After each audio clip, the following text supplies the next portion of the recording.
Hello friend, how are you? Welcome to Tripan Study Center.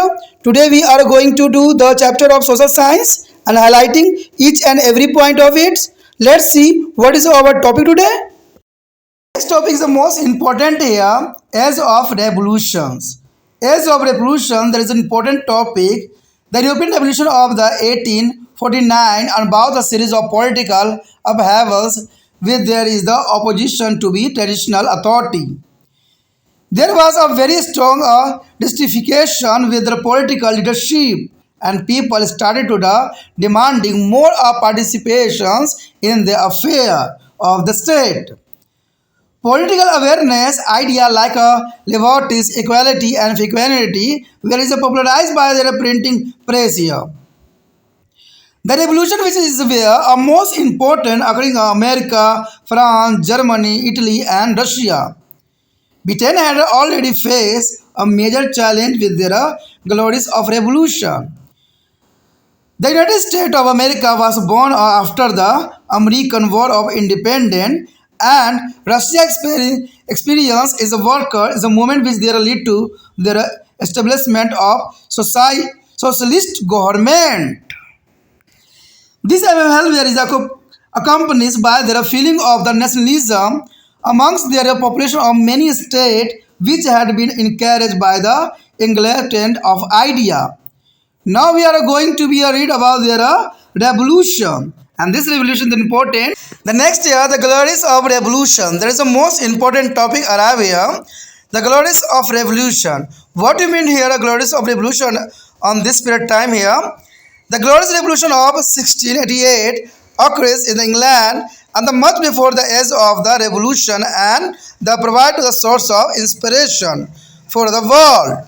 It was a call to the glorious revolution because no blood was ready to achieve its success. You mean that is the most important in this period time, the glorious revolution because no blood was ready to achieve its success. The shorter is the Chin James 2 is the most popular support of this countryman. And this was due to his harsh attitude toward the people. The creations of the expensive standing army and the increasing of employment of Roman Catholic in the government. Army and universities had angered their people. The parliament removed to King James II from the throne in their favor of the daughter Mary II and there is a husband William III, the Princess of Orange. The autocratic rule of James II was replaced with the constitutional from the government. It showed that the parliament had to power to change the monarchy. The monarchy there is important here. And second here, the American War of Independence. There is the most important here, American Wars of Independence.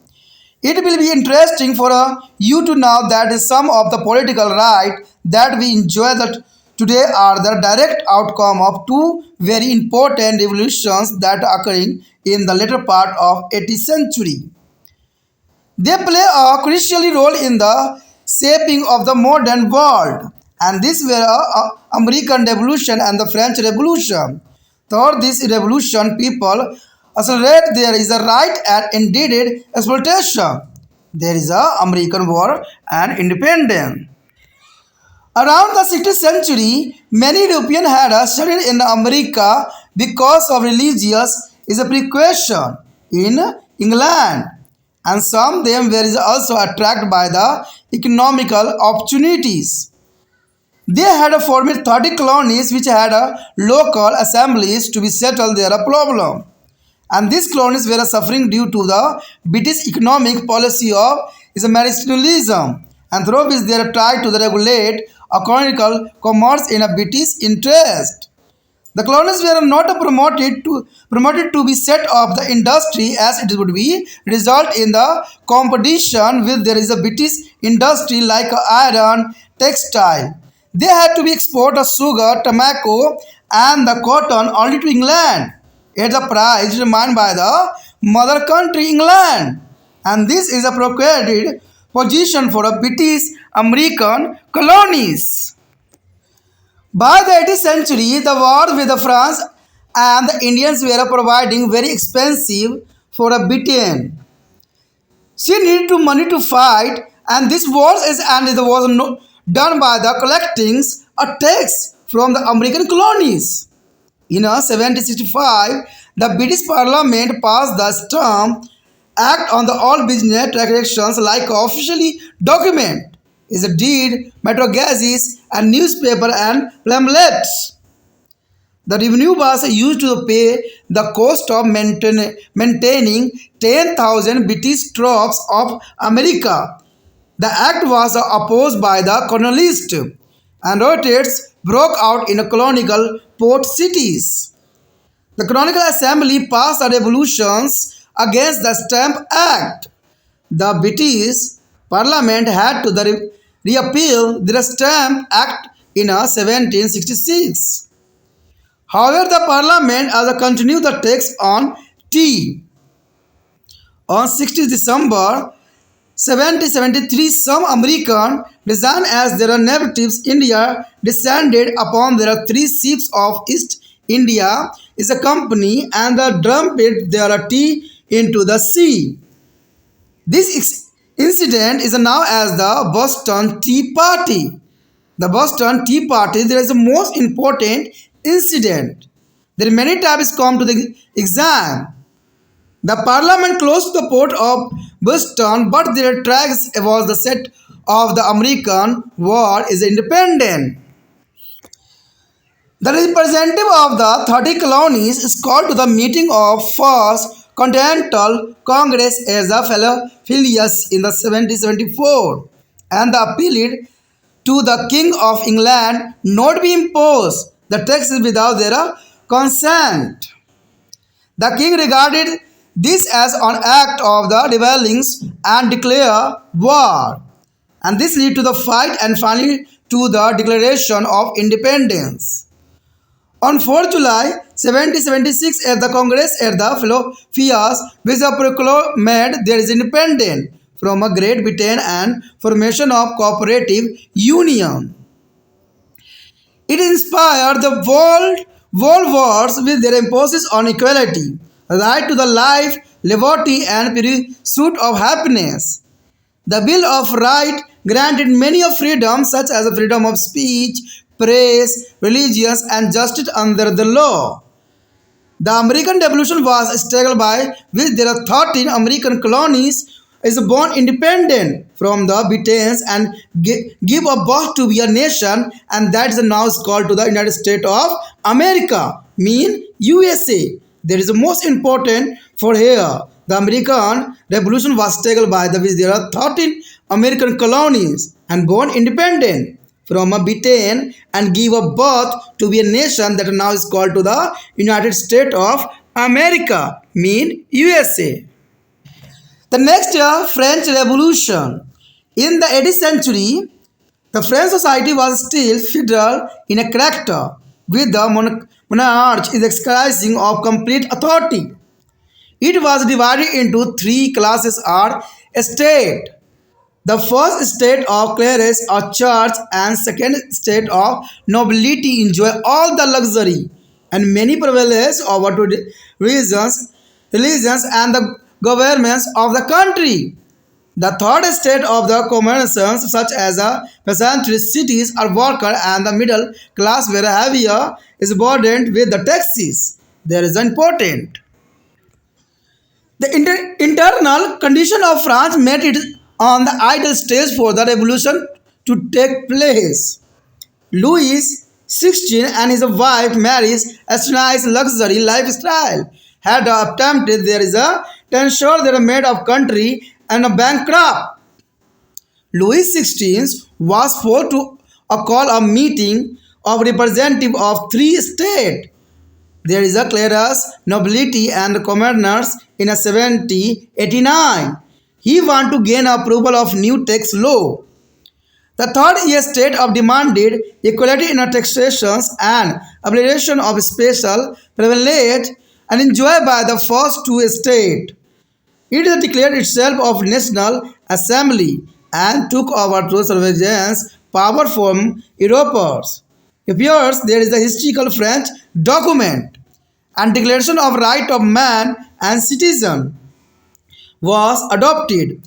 It was later embodied as the preamble in the French Constitution of 1791, and this was influenced by the USA Declaration of Independence, asserting the equality of all men and sovereignty thereof people and right of liberty and property, security, right to the education, to free speech, to be informed, right of poor, to the public assistance, and ban on the terrorists and slaveries, and recognize of the right of the people. That is the most important on French Revolution here.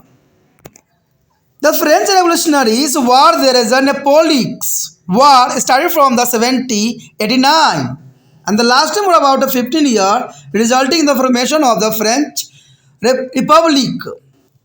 The French Revolution are tore down the medieval structure of Europe and brought a new idea and liberalism and nationalism.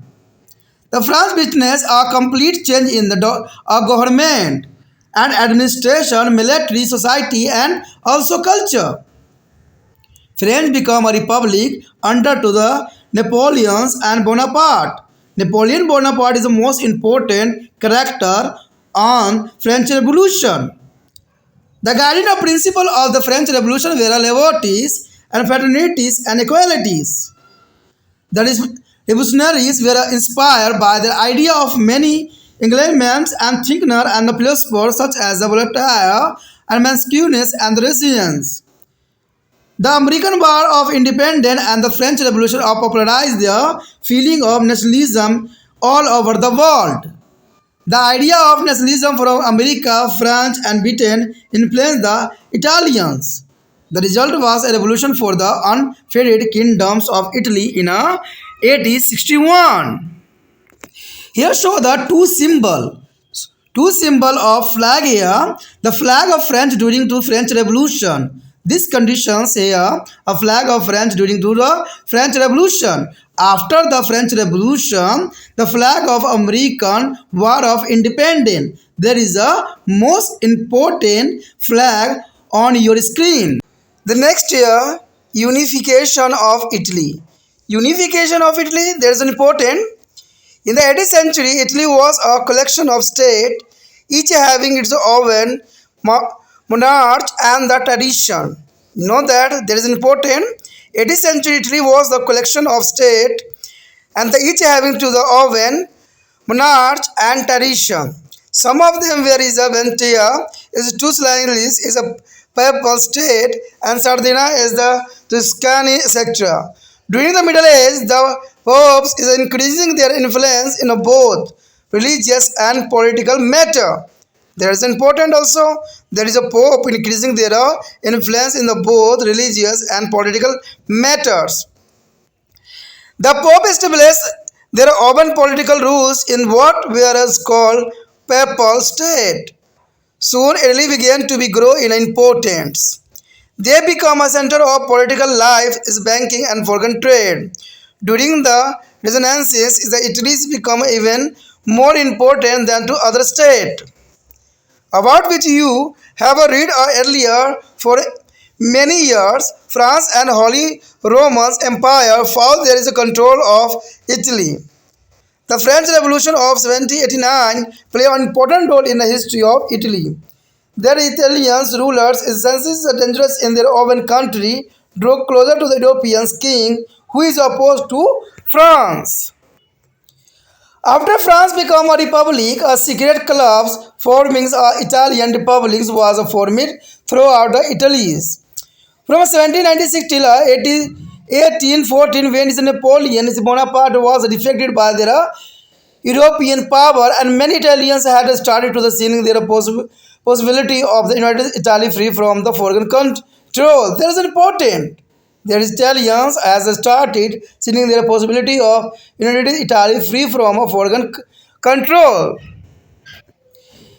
Many revolutionaries like Mazzini and the Grivallada is also with some of secret society keep spreading their idea of an independent, unified republic among the Italians from 1849. and on over the kingdom of Perigdom and Sardiana, and which was the crisis under the victory of Emmaus, their two active role in their unification. That is important, and it was the significance that the Italian unification was headed by a monarch and under the relationship. In Caver, there are prime minister, or still there is Austrians from Lombardy, is the Sacconi and Modens, etc. And Gabadali is led to the revolt and it is elaborate to the Silicalis and the Nepolis.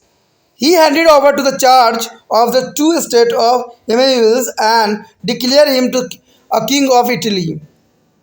Later Rome and the Venetia is joined to the Federation of Italian state, and the process of unification of Italy began with the Congress of Vinams in 1815 and ended with their Frankish-Prussian War in 1871.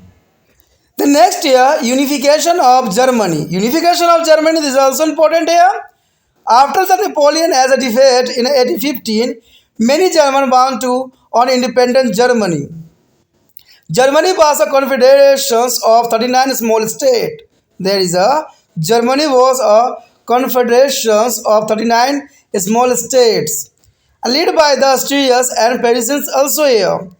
And these states were away at the war with one another and returning to economic progress of the Germany. The king of Paris and Cassier Williams is one. He chose to prime minister as a Bismarck of unified Germany under the rule of Prussia. And the security of Austria is a France completely. Bismarck as was the fearless and believed in their urgent need for a unification in a Germany. Here show the most important diagram is the Otto von Bismarck. This is the most important here, and here is the thinking of Otto von Bismarck. There is the he started with there is a modelization of the army and defining their parliament in the collecting of taxes. His policy come to be now to blood and iron policy and even him to the nick of the iron chancellor. There is important also here iron chancellor. With this is an improved army, Bismarck and encouraged their German population of Slavings and the Holstein their revolt against the ruler Denmark. In 1864, Bismarck is joined hand with the Austrians against Denmark. Bismarck as a next target was Austria, and Prussia is defected to Austria and formed the Northern German Confederations. Bismarck promised there is a permanence of valence to Italy and the keep her out of the war. Austria was forced to the give of Venice to be Italy, and indeed the Austrians control in Italy. He also promised territorial compensations of Napoleon III of France and keep it out of the war. He had already a secret to Russia as a support by helping them in a surprising to the revolt in Russia controller Poland. You know that Russia is control of Poland. The only is the Vascals is the precious is dominance of Germany wherefore a small German state in a South Germany and disapproval of Napoleon III of France. But the disagreement between the two centuries led France to be declared as a war on Prussia. And Franco-Prussia's war was quite short. Prussia is invaded of France in 1871 and they defeated their French. The Napoleon III is advocated there is authorities of France was forced to be give up alliances and Lorraines. The remainder of the German state is expect Austria were an exit and the joining with the German. And the unification of Germany was the complete under Cassier William I. And soon Germany emerged as their leading power in Europe. And the build of the colonial empire further German is in economic interest and increasing a German influence in the world. That is important. The next year, socialist movement and Russian revolution. There is the most important topic arrive here. Socialist movement and Russian revolution here. The industrial revolution had led to an unequal society. The industrial revolution had led to an unequal society. One, one the one there is a one and the one hand where there is a worker who were poor, exploiting and without any rights, and one the other where is the capitalist who enjoy all the privilege.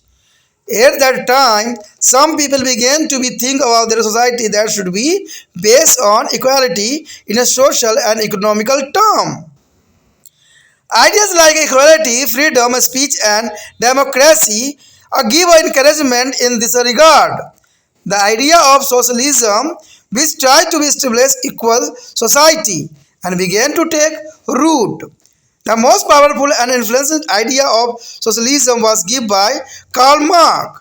The Karl Marx that give on this idea and also is a friend Rich Engels and the book of Das Kapital.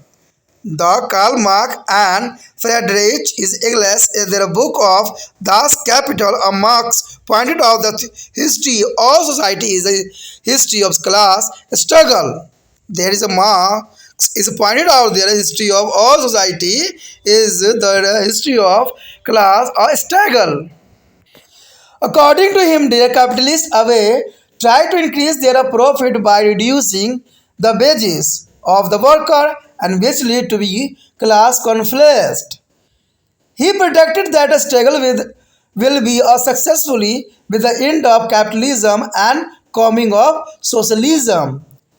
And this will be result in the control of the ownership of the mean of production in the hands of state and both of an equal society. That is important. The first practical example of this was the Russian Revolution, which resulted in the establishment of the first socialist government of the world. Russia was industrially is a backward and was based on the origin and economy. And Thazar was the autocratic and is a progressive ruler. Hence, the worker and peasants suffer as a lot. The revolution of 1905 led to the formation of constitutional monarchies, with there is a formation of the Duma, a member of the Bombay is representative of peasant, is a town man and gentry. Gentry is very important. Even after 1905 of the revolution, the civil right and democratic representation was limited, and another unrest are continued. That is important. In 1917, occurring another revolution in the Russia. 1917, another revolution in Russia, and it is a happen become to the condition of Russian worker and peasant, means is a farmer, and the non-Russian living in Russia had become quite miserable under to the autocratic ruler of Tsar Nichols. 2. An exploitation along with the inhuman working condition and high amount of taxes had made of people and rise against to him. The people were also denied any political right. Russia had also entered a World War I from the imperialist again, but she was unoccupied to do so, and thousands of Russian soldiers were killed in a World War I as they were ill and equipped with no proper arms, uniform, and arm to be fight in the cold desert of Siberia. Many skilled workers were forced to be enlisted in their army and fight in the battlefield, resulting there is death. On this time, there is many unskilled people workers were forced to engage to the army and fight to the battlefield, and the result coming there is death. The nobility were also is disfied with the Thasar is no cause too, and due to the autocratic way and famine further worsened it to the situation in the country.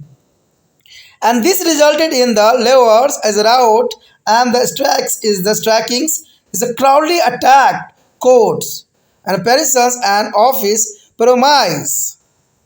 Where was a spirit as unrest among all the sections of society. The army neglected ammunition. There is a cities is like food where the peasant failed to go to proper return for their produce. The government in the meantime had printed to the million of rebels notes leading to the inflations, the situation and slept out the Tasar as a hands. That is also important. Here show the diagram. There is the most important picture on your screen.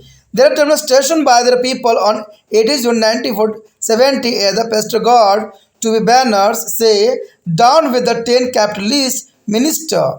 All power of the Soviet and workers is soldier and peasant debt. And the socialist minister was demanded that a Nichols to be transferred of the Peter Paul fortress. There is a important of picture on your screen. This situation was further advanced by their ratings and the marks of Steve there were the influence the people, especially the workers, and the lead to be their political workings, and this lead to the formation of the councils of workers is called the society. In February 1970, the Tsar was deposed and provisional government was established under the control of Mansfield Park. But the government failed to fulfill the demand of the people. Another party is called to the Bolsheviks, headed by the Lenin, is organized the Soviet and replaced the government in October 1917. This October Revolution was the final stage of Russian Revolution. You know that there is important. October Revolution is the final stage of Russian Revolution. It's about to be in the rule of the Tsar and the led to be formation of USSR and the New World Order. In the next lesson, you will be read more about the industrialization, imperialism, and the World War. You will be able to understand how to industrial evolution changed the face of the world and both about that tremendous is a change in the life of the people. And you will also read the impact it has had on the non-industrialized country of the world and how it's lead to a confessed, which are the till or today considered to be some of the most is a horrible war faced by the world. कहते हैं एक ऐसा क्रांति था जिसने पूरे विश्व को जो है बदल के रख दिया और कहते हैं इसी के देख के जो है पूरे विश्व ने इससे जो है काफ़ी सीखा और जाना और अपने देश को भी आज़ाद कराने में बहुत काफ़ी महत्वपूर्ण स्थान दिया। तो आज हम इसी के बारे में बात करने जा रहे हैं, क्रांतियों का युग। देखिए, क्रांति का अगर हम बात करें तो भारत में भी क्रांति हुई, रशिया में भी हुई, अमेरिका में भी हुई। कहते हैं हर एक क्षेत्र में क्रांति देखने को मिला और एक ही दूसरे की क्रांति से जो है हमने बहुत कुछ सीखा और बहुत कुछ जो है हमने जाना भी। तो क्रांति किसी भी देश के लिए आज़ाद कराने के लिए काफ़ी महत्वपूर्ण होता है। इवन कि अपनी बात मनवाने के लिए भी क्रांति का जो है लोग सहारा लेते हैं। तो आखिर क्रांति का जो है सूत्रपात कैसे हुआ आज के मॉडल ज़माने में, तो देखा जाए क्रांतियों का युग, इसी विषय में हम आज चर्चा करने जा रहे हैं, क्रांतियों का युग। तो आप बने रहे त्रिपान स्टडी सेंटर के साथ और हर एक पहलू को हमारे साथ जानें। देखिए, अगर बात करें हम क्रांतियों का युग के, तो कहते हैं 1848 में यूरोपीय क्रांति से पारंपरिक अधिकार के विपक्ष में राजनीतिक उथल पुथल का दौर आया। यानी 1848 ईस्वी में यूरोपीय क्रांति से पारंपरिक अधिकार विपक्ष में राजनीतिक उथल पुथल का जो एक दौर सचल पड़ा। राजनीतिक नेतृत्व और लोगों में एक बहुत ही मजबूत असंतोष ने राज्य को मामलों के अधिक जो है भागीदारी की मांग करना शुरू कर दिया। क्रांति तब होती है जब हमें कुछ मंगवाना होता है। देखिए, बच्चे भी जिद करते हैं और क्रांति कर जाते हैं कि आज मैं खाना नहीं खाऊंगा जब तक आप मुझे लेके नहीं दोगे। तो ये हर एक क्षेत्र में देखने को मिलता है। कहते हैं बड़े क्षेत्र में राज्यों के लिए जो होता है मामलों में जो भागीदारी की मांग के लिए ये लोग क्रांति करते हैं। राजनीतिक जरूरतों और स्वतंत्रता के विचार, समानता और भाईचारा प्रिंट प्रेस द्वारा लोकप्रिय हो गया था उस समय, और जो क्रांति में सबसे महत्वपूर्ण योगदान दिया। इवन कि अगर भारत का जो रेवोल्यूशन हुआ, भारत में जो क्रांति हुई और जो भारत आज़ादी का जो है स्वाद चखा, तो इसमें अगर देखा जाए तो कहते हैं स्वतंत्र विचार, जागरूकता समानता और भाईचारे और प्रिंट प्रेस का कहते हैं बहुत काफ़ी महत्वपूर्ण योगदान था। कहते हैं हर एक धर्म ने, हर एक जाति ने अपना महत्वपूर्ण योगदान दिया, तभी जाके जो है भारत आज़ाद हुआ। क्योंकि हमने समझ लिया था कि भाईचारे से ही है जो भारत को आज़ाद भी किया जा सकता है। और यही बात विश्व के हर क्षेत्र में देखने को मिल सकता है। क्रांतियों देखा जाए तो अमेरिका, फ्रांस, जर्मनी, इटली और रूस में हुई। कहते हैं ये क्रांति जो अब पावरफुल आज के समय में अमेरिका है, अमेरिका को भी क्रांति का सहारा लेना पड़ा। इवन फ्रांस, जर्मनी, इटली, रूस में भी क्रांतियाँ हुआ। तो देखिए क्रांति काफ़ी महत्वपूर्ण थे हर एक देश के लिए। और ब्रिटेन में जो है गरजपूर्ण क्रांति के साथ एक प्रमुख बदलाव भी आया। कहते हैं संयुक्त राज्य अमेरिका और अमेरिका युद्ध के जो है रूस मजदूरों के आंदोलन से एक समाजवादी सरकार की स्थापना के रूप में उभरा। क्योंकि संयुक्त राज्य अमेरिका भी गुलामी के दांस्ता से जो है छुटकारा पा लिया। और इन कई राज्यों ने जो है प्रबुद्ध विचारों से प्रोत्साहित किया और आज़ादी और राष्ट्रवाद की भावना पैदा हो गई। कहते हैं हर देश में देखिए अपने राष्ट्र के लिए जब तक आपको राष्ट्रवाद की भावना पैदा नहीं होगी तब तक जो है आप अपने देश के लिए कुछ नहीं कर सकते। क्योंकि हम एक हैं, एक राष्ट्र के हैं, इसलिए हम मिलके अगर करेंगे तो कहते हैं बड़े बड़े मुसीबतों से हम बहुत आसानी से छुटकारा पा सकते हैं। इसलिए राष्ट्रवाद की भावना हमारे मन में होना चाहिए कि हम एक राष्ट्र के हैं, हम एक ही राष्ट्र में रहते हैं। कहते हैं कि अगर कोई भी देश अगर धर्म के पीछे लड़ने लग गया तो वो कभी भी खुशहाल नहीं रह सकता। हमारा देखिए यहाँ पर बात वही आ गया कि गौरवपूर्ण क्रांति। कहते हैं अगर हम क्रांति की सूत्रपात देखें तो कहते हैं 1688 का जो है महत्वपूर्ण क्रांति। कहते हैं जो देश सभी देशों पर राज्य किया वो भी एक दास्तां से गुजर रही थी। और 1688 में गौरवपूर्ण क्रांति जो इंग्लैंड में हुई ये काफ़ी महत्वपूर्ण थी। कहते हैं क्रांति का जो सूत्रपात हुआ वो 1688 ईस्वी को हुई। 1688 ईस्वी वो समय काल था जहाँ पर गौरवपूर्ण क्रांति हुई।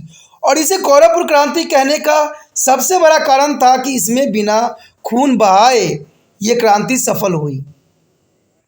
कहते हैं इसी कारण से अन्य दुनिया के लिए ये प्रेरणा का स्रोत बन गया और काफ़ी महत्वपूर्ण था। कहते हैं गौरव क्रांति इसे कहा जाने लग गया। क्यों? क्योंकि ये बिना खून खराबे से सफलता हुई और अटूट राज्य जेम्स द्वितीय ने अपने देशवासियों का लोकप्रिय समर्थन खो दिया। कहते हैं जब देशवासी अपने पे आते हैं तो बड़े बड़े राजा को जो है नीचे ले आते हैं और वही हुआ।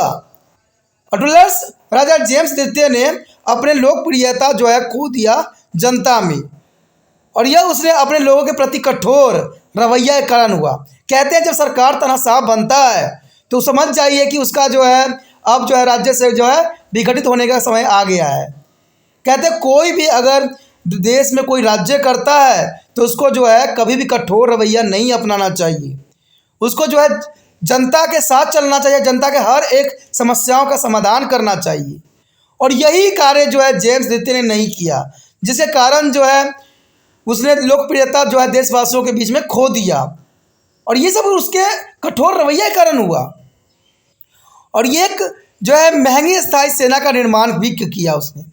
एक महंगी सेना का निर्माण हुआ और सरकार ने रोमन कैथोलिक लोगों के रोजगार में वृद्धि, सेना और विश्वविद्यालय लोगों की गुस्सा भी दिलाया।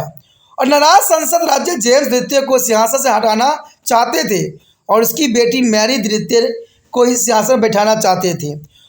और इससे पता चलता है कि निरंकुश शासन को बदल दिया गया और एक सर्वैधानिक सरकार की स्थापना भी उस समय काल में हुआ, जो कि 1688 घटना है। कहते संसद को सम्राट को बदलने की शक्ति भी थी। संसद को सम्राट को बदलने की उस समय शक्ति भी बखूबी दी गई थी, जो कि काफ़ी महत्वपूर्ण थी। उसके पश्चात आता है आज़ादी के लिए अमेरिकी युद्ध। देखिए कहते हैं अमेरिका आज के समय जो है विश्व में सबसे पावरफुल शक्तिशाली है, लेकिन अमेरिका का भी वो दौर था जब वो गुलामों की तरह अपना जीवन व्यतीत करता था और गुलामी के दास्तां से जो है गुजरा।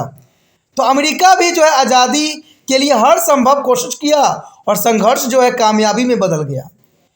यह जानना बहुत दिलचस्प होगा कि कुछ राजनीतिक अधिकार हैं जो हमें आज मिलते हैं, वो दो बहुत महत्वपूर्ण क्रांति की देन है। जो 18वीं सदी के अंत में हुआ था।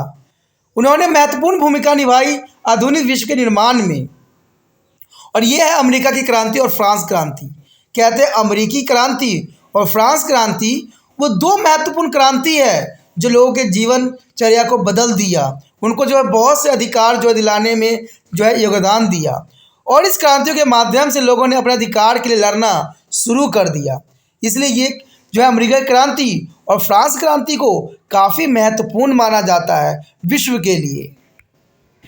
देखा जाए तो 16वीं शताब्दी के आसपास इंग्लैंड में धार्मिक उत्पीड़न की वजह से यूरोपीय अमेरिका में बसे थे। ये तो आपको भली भांति पता ही है कि 16वीं शताब्दी के आसपास इंग्लैंड में धार्मिक उत्पीड़न होती थी लोगों के साथ। कहाँ? इंग्लैंड में 16वीं शताब्दी में। आपको पता है कि 1688 ईस्वी में जो है इंग्लैंड आज़ाद भी हुआ, क्योंकि उस समय धार्मिक उत्पीड़न किया जाता था उनके साथ। तो ये सारे लोग जो धार्मिक उत्पीड़न की वजह से दुखी थे और यूरोपीय अमेरिका में जाके बस गए, यानी वो अपनी जगह को छोड़ के यूरोपीय अमेरिका में जाके बस गए। और उनमें से कुछ आर्थिक अवसरों से आकर्षित भी थे। देखिए, सभी धार्मिक से प्रेरित नहीं थे। उनमें से बहुत से लोग ऐसे थे जो आर्थिक अवसरों से आकर्षित थे उस क्षेत्र के। और उनमें जो है 13 उपनिवेश थे जो स्थानीय विधानसभाओं द्वारा अपनी समस्याओं का निपटारा किया करते थे। वणिकवाद की दृष्टि से आर्थिक नीति लागू भी की गई, जिसके माध्यम से ब्रिटिश अपने हित में उपनिवेशिक वर्जनिक से विनिमयता करने की कोशिश करते थे। और उपनिवेशों का उपयोग जो है स्थापित करने की आज्ञा नहीं थी उस समय, और उन्हें लोहा और कपड़े जैसे ब्रिटिश माल खरीदने पड़ते थे मजबूरन। और वो केवल इंग्लैंड द्वारा निर्धारित कीमत पर ही चीनी, तंबाकू, कपास आदि का निर्यात करते थे। अब देखिए, इंग्लैंड जो कीमत निर्धारित करती थी उसी कीमत पे जो है निर्यात किया करते थे। तो ये जो था जबरन थोपा गया रूल रेगुलेशन थी, जो कि सही नहीं था, और जिसने ब्रिटिश अमेरिका उपनिवेश को विरोध के लिए उकसाया भी। और इस वजह से जो है ब्रिटिश अमेरिका उपनिवेश को काफ़ी विरोध के लिए जो है उकसाया गया। और देखा जाए 18वीं सदी तक फ्रांस के साथ और भारत में युद्ध इंग्लैंड के लिए बहुत महंगे साबित हो गए। 18वीं शताब्दी तक जो है फ्रांस के साथ और अमेरिका में युद्ध इंग्लैंड के लिए बहुत महंगे साबित हुए, और इन युद्धों को लड़ने के लिए पैसे की ज़रूरत थी, और उसे अमेरिका उपनिवेशिक करों के द्वारा पूरा किया जाता था। तो कहते हैं कोई भी देश का जो हाल होता है खराब, उनका कारण कहीं ना कहीं युद्ध ही होती है, और लोग फिर भी युद्ध से जो है परहेज़ नहीं करते हैं। कहते हैं अपना जो है वर्चस्व स्थापित करने के लिए वो युद्ध का जो है सहारा लेते हैं। लेकिन मेरा एक विचार है कि युद्ध जो है आखिरी विकल्प नहीं होना चाहिए, क्योंकि युद्ध से न जाने कितने जो है जान मान की हानि होती है, कितने जो है अपने माता पिता को खो देते हैं, कितने जो होते हैं विधवे हो जाते हैं। तो ये बहुत बड़ी समस्या उत्पन्न कर देती है युद्ध। इसलिए युद्ध कभी भी आखिरी विकल्प नहीं होना चाहिए। देखा जाए तो 1765 में ब्रिटिश संसद ने सरकारी दस्तावेज पर क्रमबंधक समाचार पत्रों और जो है पर्चों की तरह सभी व्यापार लेन देन का जो है स्टैम्प जो है अधिनियम पारित कर लिया, और राजस्व को अमेरिका में 10,000 ब्रिटिश सैनिकों को बनाए रखने की लागत का भुगतान करने के लिए इस्तेमाल भी किया गया था। अधिनियमों का उपनिवेशक द्वारा विरोध भी किया गया, क्योंकि ये विरोध जरूरी था। दंगे ने उपनिवेशिक बंदरगाह शहरों को तबाह करके रख दिया, और उपनिवेशिक विधानसभाओं ने जो है स्टैम्प जो है अधिनियम के खिलाफ संकल्प पारित कर दिया। ब्रिटिश संसद ने 1766 के स्टैम्प अधिनियम को निरस्त कर दिया गया। ये इंपॉर्टेंट बात थी कि ब्रिटिश संसद ने 1766 के स्टैम्प अधिनियम को जो है निरस्त कर दिया। हालांकि संसद ने चाय पर कर जारी रखा, चाय पर जो है इन्होंने कर उस समय जारी रखा, और 16 दिसंबर 1763 को ईस्ट इंडिया कंपनी के 3 जहाज़ों पर चाय को समुद्र में फेंक दिया गया। क्यों फेंका गया? क्योंकि संसद के द्वारा जो है टैक्स को जारी रखा। जिस कारण 16 दिसंबर 1763 में ईस्ट इंडिया कंपनी ने 3 जहाज़ों के चाय के जो था समुद्रों में फेंक दिया। और इस घटना को जो है बोस्टन की चाय पार्टी के रूप में जाना जाता है।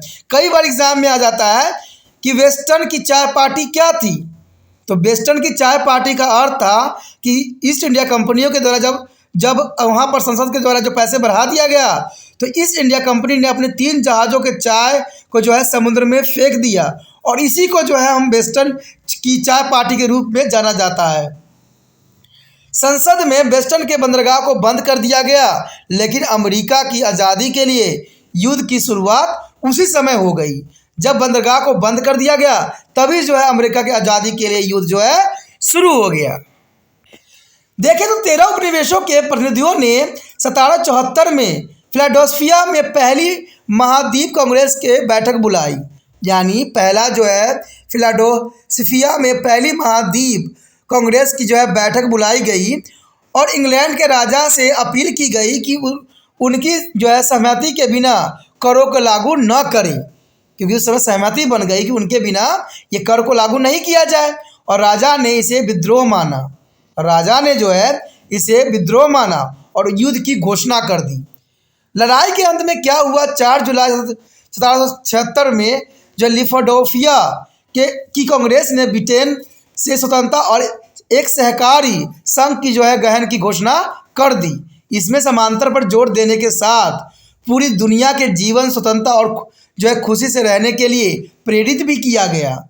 और विधायक ने भाषण, प्रेस, धर्म और कानून के तहत न्याय की स्वतंत्रता प्रदान भी की। देखिए बहुत इंपॉर्टेंट है कि विधायक ने भाषण के द्वारा प्रेस, धर्म और कानून को जो है न्याय की स्वतंत्रता प्रदान कर दी। यानी भाषण, प्रेस और धर्म को जो है बिल्कुल ही स्वतंत्र कर दिया उस समय। और अमेरिकी क्रांति एक संघर्ष था जिसे 13 अमेरिकी उपनिवेश के ब्रिटेन से आज़ादी मिली और एक राष्ट्र को जन्म दिया, जिसे संयुक्त राज्य अमेरिका का नाम दिया। यानी यहीं से जो है संयुक्त राज्य अमेरिका का जो है पुण्य जन्म हुआ। उसके पश्चात हमारे समक्ष आता है फ्रांसिस क्रांति। देखिए फ्रांसिस क्रांति काफ़ी महत्वपूर्ण रहता है और काफ़ी ज़रूरी भी है, तो आपको पता होना चाहिए कि आखिर फ्रांसिस क्रांति हुई क्यों, क्या कारण था। तो मैं साफ कर दूं, यहाँ पर कहते हैं फ्रांस क्रांति काफ़ी महत्वपूर्ण थी। 18वीं सदी में फ्रांसीसी समाज अभी भी पूरी तरह से सम्राट के पुनर्धिकारों के समानती थी। यानी देखा जाए 18वीं सदी में जो है फ्रांसीसी समाज पूरी तरह से जो थे सम्राट के अधीन थे, और यह 3 वर्गों में विभाजित कर दिया था सम्राटों ने। इसको जो है 3 वर्गों में विभाजित कर दिया था। पहला जो था पादरी, जो कि चर्च था, जिसे पहला स्टेट का नाम दिया गया।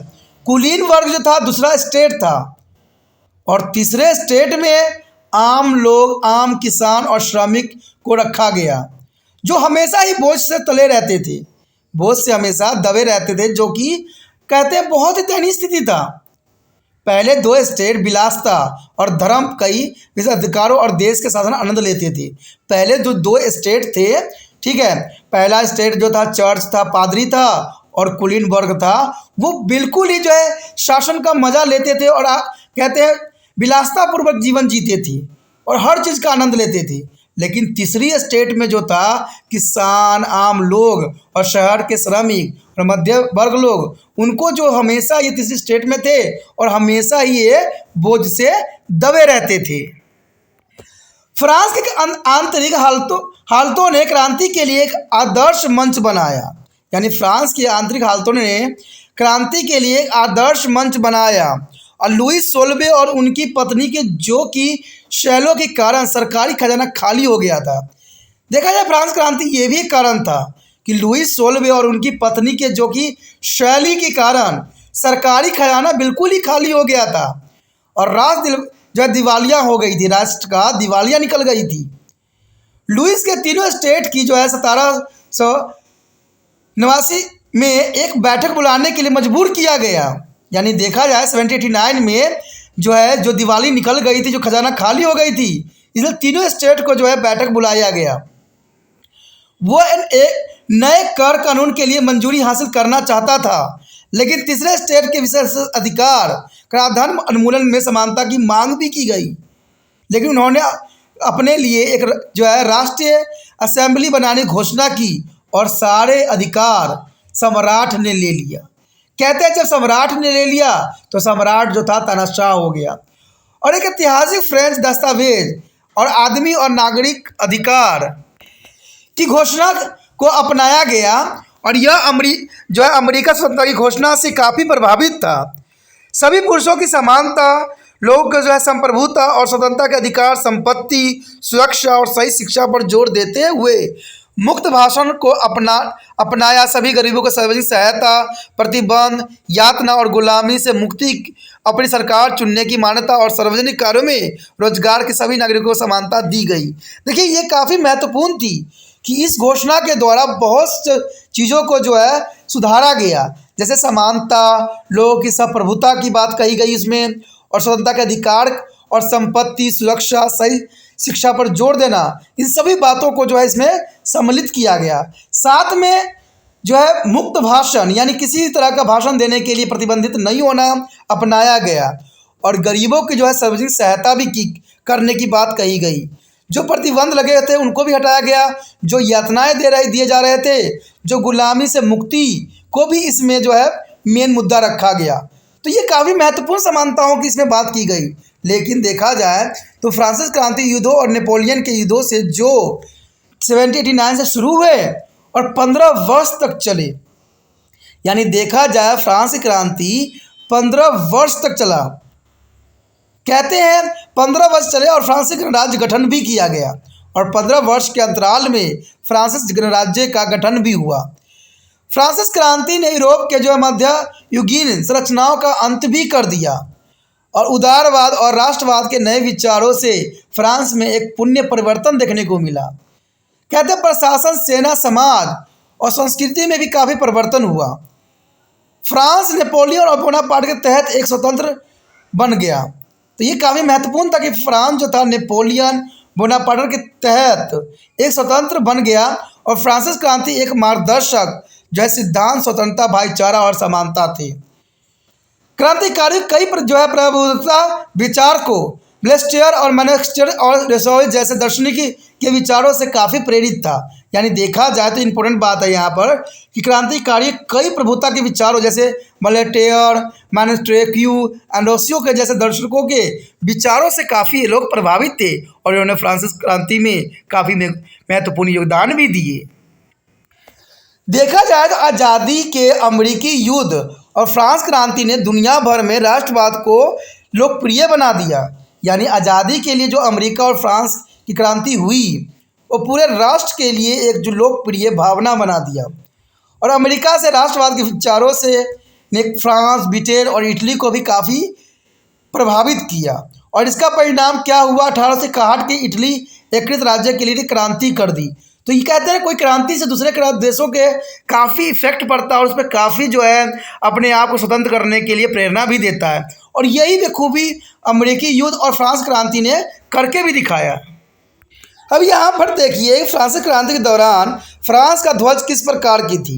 जब फ्रांसीसी क्रांति थे उस समय आप देख सकते हो कि एक ब्लू, एक रेड और बीच में वाइट थी।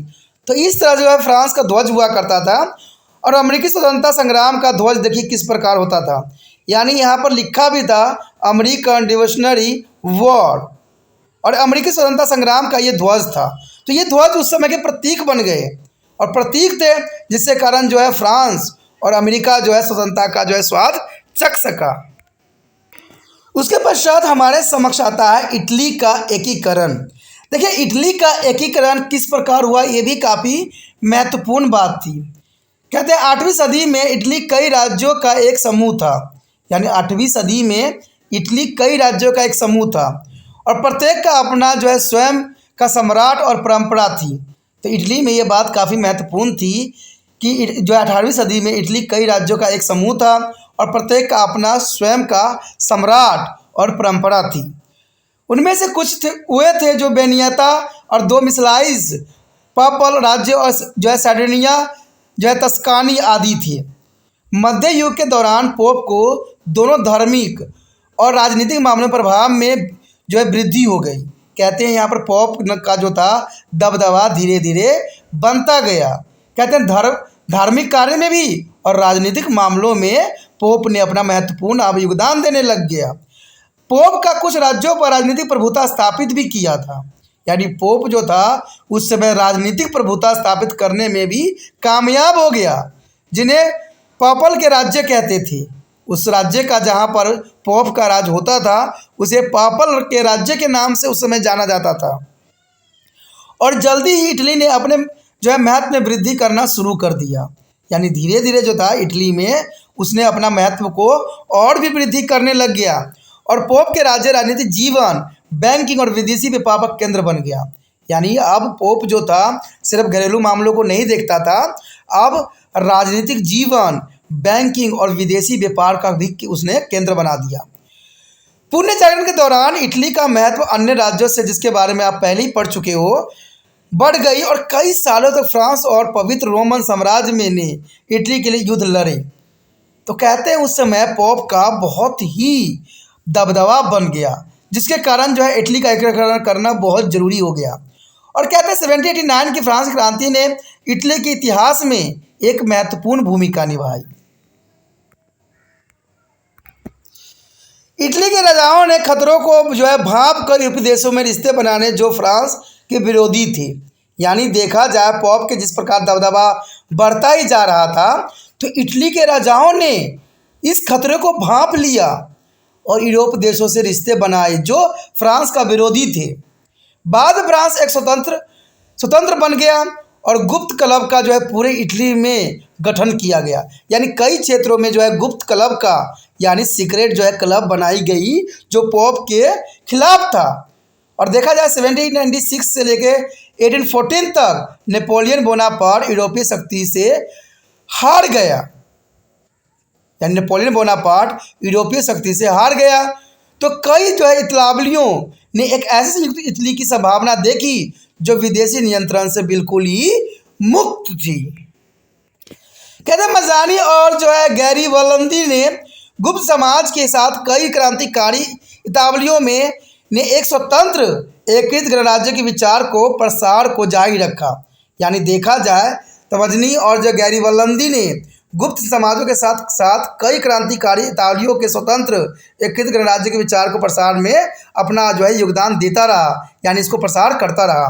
और 1849 के बाद से पाइडोमोंड और सर्डियोनियस, जिसका राजा विकल्टर और एमोनोलेस था, ने एकीकरण में एक सक्रिय भूमिका भी अदा की। अब देखिए इटली का एकीकरण में जो कि 1849 में हुआ था काफ़ी महत्वपूर्ण थी। और ये किनके कारण हुआ, जो है पाइडोमोंट और सर्डियोनिया और जिसका राज्य विकट और एमोन्यूलेस ने जो है एकीकरण में एक सक्रिय भूमिका अदा की। और उसके नेतृत्व में गैबोर जो प्रधानमंत्री था उस समय ने आदित्य और सेलम्बोडिस तुर्केनिस मेडोना आदि से मुक्त भी करवा लिया। गैरिबाल्डी ने विद्रोह का नेतृत्व जो है सिसिलिया और नेपलस में किया। उसने 2 राज्यों का प्रभार एमोन्यूलेस को सौंप दिया और उसे जो है इटली का राजा भी बना दिया। बाद में रोम, वेनेतिया और इतालवी जो है राज्य के संघ में शामिल हो गए और इटली के एकीकरण की प्रक्रिया जो है 1815 में वियना की कांग्रेस के साथ शुरू हो गई और फ्रांसिस जो है प्रशिया युद्ध के साथ 1871 में समाप्त हुई। तो ये काफ़ी महत्वपूर्ण था इटली का एकीकरण। उसके पश्चात आता है जर्मनी का एकीकरण। देखिए जर्मनी का भी एकीकरण काफ़ी महत्वपूर्ण अपना स्थान रखता है। अगर हम बात करें जर्मनी का एकीकरण के लिए तो कहते हैं 1815 में नेपोलियन की हार के बाद, जब 1815 में नेपोलियन हार गया तो उसके बाद कई जर्मनी एक स्वतंत्र जर्मनी चाहते थे। यानी हर एक राज्य जो है अपने आप को स्वतंत्र करना चाहता था उस समय। तो जर्मनी जो उस समय जो था 39 छोटे राज्यों का संघ था। यानी उस समय जर्मनी जब नेपोलियन का राज्य था उसमें 39 छोटे राज्य के संघ था। और ऑस्ट्रिया और जो है प्रायशिया के नेतृत्व में था। यानी उस समय ऑस्ट्रिया और प्रायशिया के नेतृत्व में ये 39 जो है राज्य संघ थे और यह राज्य हमेशा एक दूसरे के साथ युद्ध की स्थिति में थे। प्रेशिया के राजा कैसर विलियम्स जो है प्रथम प्रधानमंत्री बिलामाक को प्रेशिया के शासन के अधीन जर्मनी की एकजुट करना चाहता था। ये इसका जो काफ़ी महत्वपूर्ण जिज्ञासा था, किसका, कैसर विलियम्स का, जो प्रधानमंत्री के सहारे पूरा जर्मनी को एकत्र करना चाहता था और ऑस्ट्रिया और फ्रांस के पूरी तरह से बाहर रखना चाहता था। बीमार निडर था और उसके जर्मनी के एकीकरण के तत्काल आवश्यकता में विश्वास भी था। यानी इसका विश्वास ही इसके लिए काफ़ी महत्वपूर्ण था। यह उसने सेना के आधुनिकीकरण के साथ ही शुरू किया। यानी इसके लिए उसने जो रास्ता अपनाया वो था सेनाओं को आधुनिकीकरण करना, क्योंकि उसको पता था कि सेना अगर सशक्त है तो ये करना कोई मुश्किल कार्य या दुष्कर्म कार्य नहीं रहेगा। उसने खून और आयरन की नीति के लिए जाना जाने लग गया और उसने लो चाल्सर की उपन्यास अर्जित भी की। यानी देखा जाए तो ये काफ़ी महत्वपूर्ण था। उसको जो है खून और आयरन की नीति के लिए, यानी देखा जाए तो ये बलबन का नीति जो था उस नीतियों के लिए जाना गया। तो ये काफ़ी महत्वपूर्ण थी। यहाँ पर जो आपके समक्ष तस्वीर जो आप देख रहे हो ये ऑटो वॉन बिस्मार्क का है, क्योंकि उस समय इस नीति में काफ़ी महत्वपूर्ण योगदान दिया था। तो ये जरूरी था, कहते विभाग निडर था और इसी के कारण पूरा जो है एकीकरण भी हो पाया। और इसने जो यूज़ किया लो नीति का जो रास्ता अपनाया वो काफ़ी महत्वपूर्ण था। बिस्मार्क जो था काफ़ी महत्वपूर्ण था और उसने सेना में सुधार के साथ ही बिस्मार्क ने स्चेलियबिंग हेलस्टेन की जर्मनी आबादी को उसके डेनमार्क शासन के खिलाफ विद्रोह करने के लिए काफ़ी प्रोत्साहित किया। यानी उसकी विचारधारा था कि विद्रोह जब तक होगा नहीं तब तक जो है ये आज़ाद नहीं हो सकता। इसलिए 1864 में बिस्मार्क ने ऑस्ट्रिया के साथ डेनमार्क के खिलाफ हाथ मिला लिया और बिस्मार्क का अगला लक्ष्य था ऑस्ट्रिया। यानी ऑस्ट्रिया जो था उसका अगला लक्ष्य था और ऑस्ट्रिया को जो है पराजित कर उत्तर जर्मन कॉन्फ्रेंस का गठन भी किया गया। और बिस्मार्क ने इटली को जो है वेनिस के प्रांत का जो है वादा किया और उसे युद्ध से बाहर भी रखा। कहते हैं ऑस्ट्रिया का इटली से नियंत्रण खत्म कर दिया और उसने फ्रांस को नेपोलियन द्वितीय को क्षेत्रीय जो मुआवजा देने का वादा भी किया और उसे युद्ध के बाहर भी रखा गया। उसे पहले से ही रूसी नियंत्रित पोलैंड में विद्रोह दबाने के बदले रूस का समर्थन हासिल कर लिया था। तो ये भी इम्पोर्टेंट था। पर एशिया की जर्मनी में प्रभुता के लिए अब केवल दो बाधा थी। एक बाधा थी दक्षिण जर्मनी के 4 छोटे जर्मन राज्य और फ्रांस के नेपोलियन द्वितीय की अस्वीकृति। तो ये जर्मनी की प्रभुता के लिए सबसे दो बाधाएं थी, एक दक्षिण जर्मनी के 4 छोटे जर्मन राज्य और फ्रांस के नेपोलियन द्वितीय की अस्वीकृति। लेकिन दोनों देशों के बीच असहमति ने फ्रांस को प्रेशिया से युद्ध के लिए उकसा दिया। लेकिन देखा जाए दोनों देशों के बीच असहमति के कारण प्रेशिया के जो है युद्ध के लिए काफ़ी उकसाया भी। और कहते हैं फ्रांको प्रेशिया युद्ध काफ़ी छोटा था। प्रेशिया ने 1871 में फ्रांस पर आक्रमण भी किया और हरा भी दिया। यानी प्रेशिया ने 1871 में फ्रांस पर आक्रमण कर उसे हरा दिया और नेपोलियन के सिंहासन त्यागने और फ्रांस के अलासलस और लेरेन दोनों के लिए मजबूर भी कर दिया। यानी अलासेस और लेरेन के लिए मजबूर भी कर दिया और नेपोलियन ने उस समय जो है फ्रांस जो है सिंहासन त्याग दिया। 6 जर्मन राज्यों पर ऑस्ट्रिया को छोड़कर कब्जा कर लिया और वे जर्मनी के साथ शामिल भी हो गए। जर्मनी का एकीकरण कैसर विलियम्स के द्वारा पूरा भी किया गया और जल्द ही जर्मनी यूरोप में अग्रणी बन गया। यानी जो है जर्मनी यूरोप में काफ़ी महत्वपूर्ण स्थान हासिल कर लिया और उसने अपने आर्थिक हित को आगे बढ़ाया और दुनिया में जर्मन प्रभाव बढ़ाने के लिए एक जो है उपनिवेशिक साम्राज्य के रूप में उभर के सामने आया। तो ये काफ़ी महत्वपूर्ण थी। उसके पश्चात देखा जाए तो कहते हैं समाजवादी आंदोलन और रूसी क्रांति। कहते हैं समाजवादी आंदोलन और रूसी क्रांति ये दोनों काफ़ी महत्वपूर्ण थी। कहते हैं औद्योगिक क्रांति ने एक असामान्य समाज की स्थापना किया। औद्योगिक क्रांति ने एक असामान्य समाज की स्थापना किया और एक और गरीब, शोषित और बिना किसी अधिकार के लोग थे। एक और गरीब, शोषित और बिना किसी अधिकार के लोग थे तो दूसरी तरफ पूंजीपति और विशेष करों का आनंद उठाते थे। देखिए काफ़ी महत्वपूर्ण है कि यहाँ पर 3 श्रेणियों में जो है बांट दिया गया। कहते हैं एक में तो जो है एक और गरीब, शोषित और बिना किसी अधिकार के लोग थे और दूसरी तरफ पूंजीपति सभी विशेष अधिकारियों का आनंद उठाते थे। इसी समय कुछ लोगों ने सोचना शुरू किया और समाज में सामाजिक और आर्थिक संदर्भ में समानता होना चाहिए। तो लोगों की सोच ने यहाँ पर जो है जरूरी था।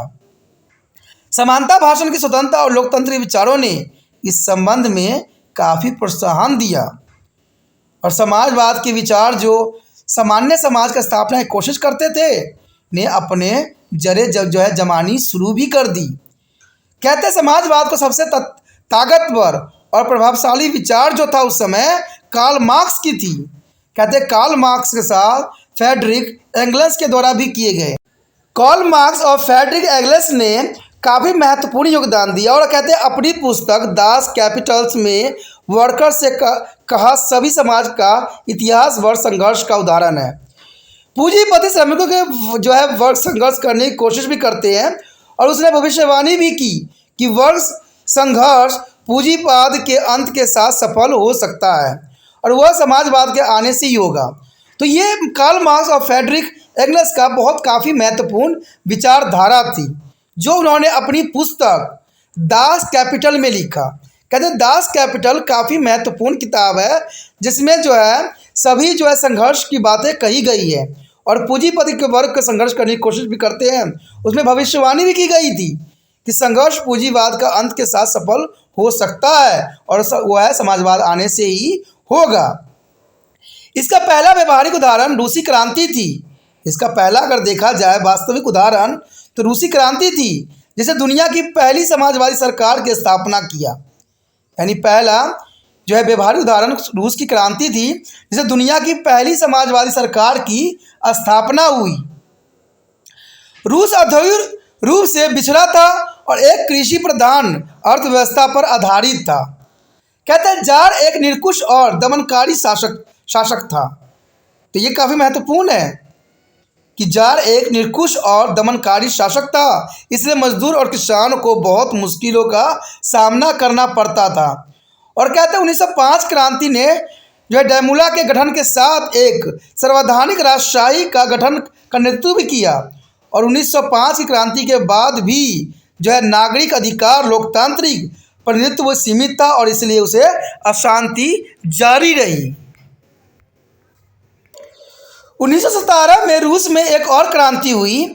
ऐसा इसलिए हुआ क्योंकि वह रूसी मजदूरों और किसानों और रूस में रहने वाले गैर रूसी लोगों की हालत पर जो है निकोलस द्वितीय ने निरंकुश शासन के अधीन बुरी थी।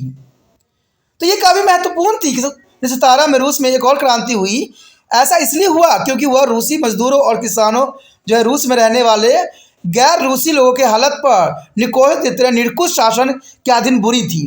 वो काफ़ी दुखी हो चुके थे और अमानवीय काम की परिस्थितियों और करों की जो विशाल राशि के साथ साथ उनका शोषण भी किया जा रहा था। इसलिए लोग उसके खिलाफ उठे। लोगों को किसी राजनीतिक अधिकार की मनाही थी उस समय और रूस ने अपनी साम्राज्यवादी इच्छाओं के लिए प्रथम विश्व युद्ध में भी प्रवेश कर लिया। तो ये काफ़ी महत्वपूर्ण बात यहाँ रही कि लोगों को किसी राजनीतिक अधिकार की मनाही उस समय थी और रूस में अपनी साम्राज्यवादी इच्छाओं के लिए प्रथम विश्व युद्ध में भी प्रवेश किया। लेकिन ऐसा करना अनुचित था क्योंकि रूसी सैनिक हजारों संख्या में प्रथम विश्व युद्ध में मारे गए। कहते हैं रूसी सैनिक हजारों संख्या में प्रथम विश्व युद्ध में मारे गए और वो काफ़ी बीमार थे और बिना जो है गर्म वर्दी और हथियारों से लैस थे।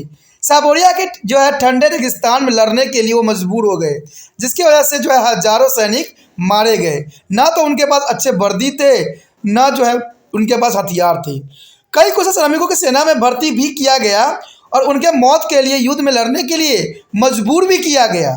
यानी श्रमिक भी जो है फर्स्ट वर्ल्ड वॉर में एंट्री कर गए। कुलीनबर्ग भी जो है निकोलस द्वितीय के निरंकुश तरीके के कारण असंतुष्ट था, क्योंकि निकोलस द्वितीय जो चीज़ यूज़ कर रहा था, जो उपयोग कर रहा था, उसे हर एक व्यक्ति जो है असंतुष्ट ही रह सकता है। अकाल से देश में जो है स्थिति बिगड़ सी गई और श्रमिकों ने अदालतों, जेलों और कार्यालय परिसर पर हमला कर दिया। तो ये तो होना स्वाभाविक था।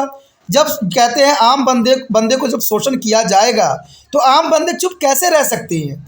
इसलिए श्रमिकों ने जो है अदालतों, जेल और कार्यालय परिसर पर हमला कर दिया और समाज के सभी वर्गों के बीच व्यापक असंतोष फैल गया और सेना में गोला बारूद का भी अभाव था और शहरों में भोजन का अभाव भी था, जबकि किसानों को अपनी उपज के उचित दाम भी नहीं मिल रहे थे।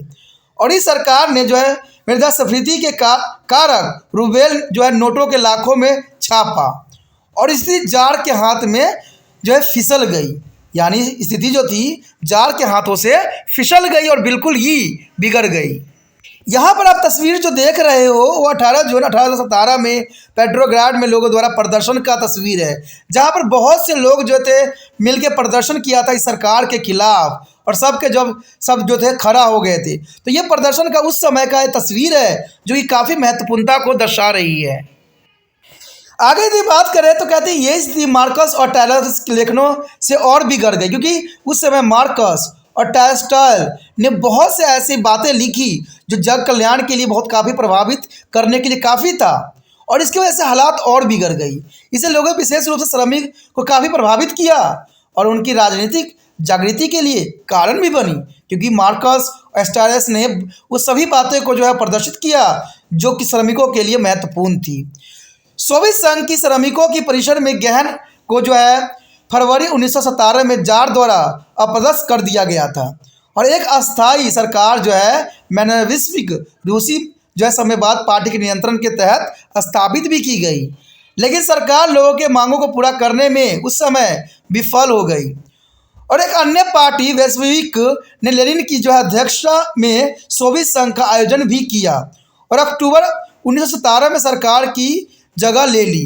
तो ये काफ़ी महत्वपूर्ण है कि एक अन्य पार्टी वैश्विक लेनिन की अध्यक्षता में सोवियत संघ का आयोजित किया और अक्टूबर 1917 में सरकार की जगह ले ली, जिसे हम अक्टूबर क्रांति कैसे भी जानते हैं, इसे अक्टूबर क्रांति भी कहते हैं।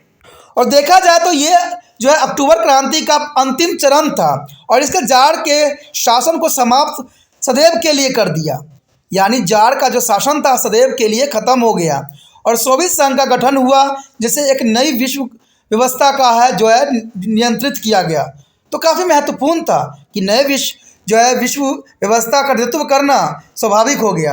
आगे के पार्ट में हम आप जो है औद्योगिक समाजवाद और विश्व युद्धों के बारे में अधिक पढ़ेंगे, जो कि अगला चैप्टर काफ़ी महत्वपूर्ण रहेगा। आप समझेंगे कैसे औद्योगिक क्रांति ने दुनिया का चेहरा ही बदल दिया और लोगों के जीवन में ज़बरदस्त बदलाव आया। आप दुनिया के गैर औद्योगिकों देशों और उनके संघर्ष के बारे में पढ़ेंगे, जिससे विश्व को भयानक युद्धों को सामना भी करना पड़ा। तो आगे का टॉपिक जो है काफ़ी महत्वपूर्ण रहेगा आपके लिए। आपको इस तरह त्रिपाण सेंटर के साथ बने रहना पड़ेगा, ठीक है। अगर आपको ये टॉपिक समझ में आया, अच्छा लगा, अगर आप दिल से त्रिपाण सेंटर का हेल्प करना चाहते हो, मदद करना चाहते हो, तो एक कार्य करके कर सकते हो कि जितना हो सके उस वीडियो को शेयर करना है, क्योंकि त्रिपाण स्टडी सेंटर का एक ही उद्देश्य है कि ये वीडियो हर एक बच्चों तक पहुंचे जिनके सिलेबस में ये टॉपिक है। और ये आपसे अच्छा कोई नहीं जानता कि आपके टॉपिक में, आपके स्कूल में, आपके क्लास में कौन से टॉपिक करवाए जा रहे हैं और कौन से टॉपिक बच्चों के लिए ज़रूरी है। अगर ये बच्चों के लिए ज़रूरी है तो इसको व्हाट्सएप स्टेटस पर जरूर लगाइए, जिससे जो बच्चे आपके कॉन्टैक्ट में होंगे वो इस वीडियो को देख सके, समझ सके और सही ज्ञान का जो है मार्गदर्शन प्राप्त कर सके, ठीक है। और इसको जो है शेयर करने के लिए कुछ नहीं करना है, यूट्यूब से लिंक को कॉपी करना है और व्हाट्सएप स्टेटस पे लगा देना है, ठीक है। अगर पहली बार वीडियो देख रहे थे चैनल को सब्सक्राइब कर लीजिए। सब्सक्राइब नहीं कीजिएगा तो अगला वीडियो का नोटिफिकेशन भी प्राप्त नहीं हो पाएगा, क्योंकि आगे और बहुत कुछ है। क्योंकि आपको पता है कि त्रिपाण सेंटर कहते हैं बहुत अग्रसर है, चाहे 8th क्लास हो चाहे MA तक हो, सब क्लासों के लिए वीडियो जो है यहाँ उपलब्ध होगा और है। तो ये काफ़ी ज़रूरी है, ठीक है। इसलिए अभी सोचिए नहीं, विचार नहीं कीजिए, चैनल को भी सब्सक्राइब करके सेव कीजिए, नहीं तो कहीं समय हाथ से निकल ना जाए और एक नया चैप्टर से आप अनभिज्ञ न रह जाओ, ठीक है। अगर कुछ कमेंट करना है, कुछ विचार रखना है, कुछ बातें कहना चाहते हो, ठीक है, कुछ सजेशन देना चाहते हो, कुछ बदलाव चाहते हो, तो इसके लिए भी प्रावधान है, कमेंट आप कर सकते हो। कमेंट जो होता है किसी के लिए भी जो है मनोबल बढ़ाने के लिए पर्याप्त होता है।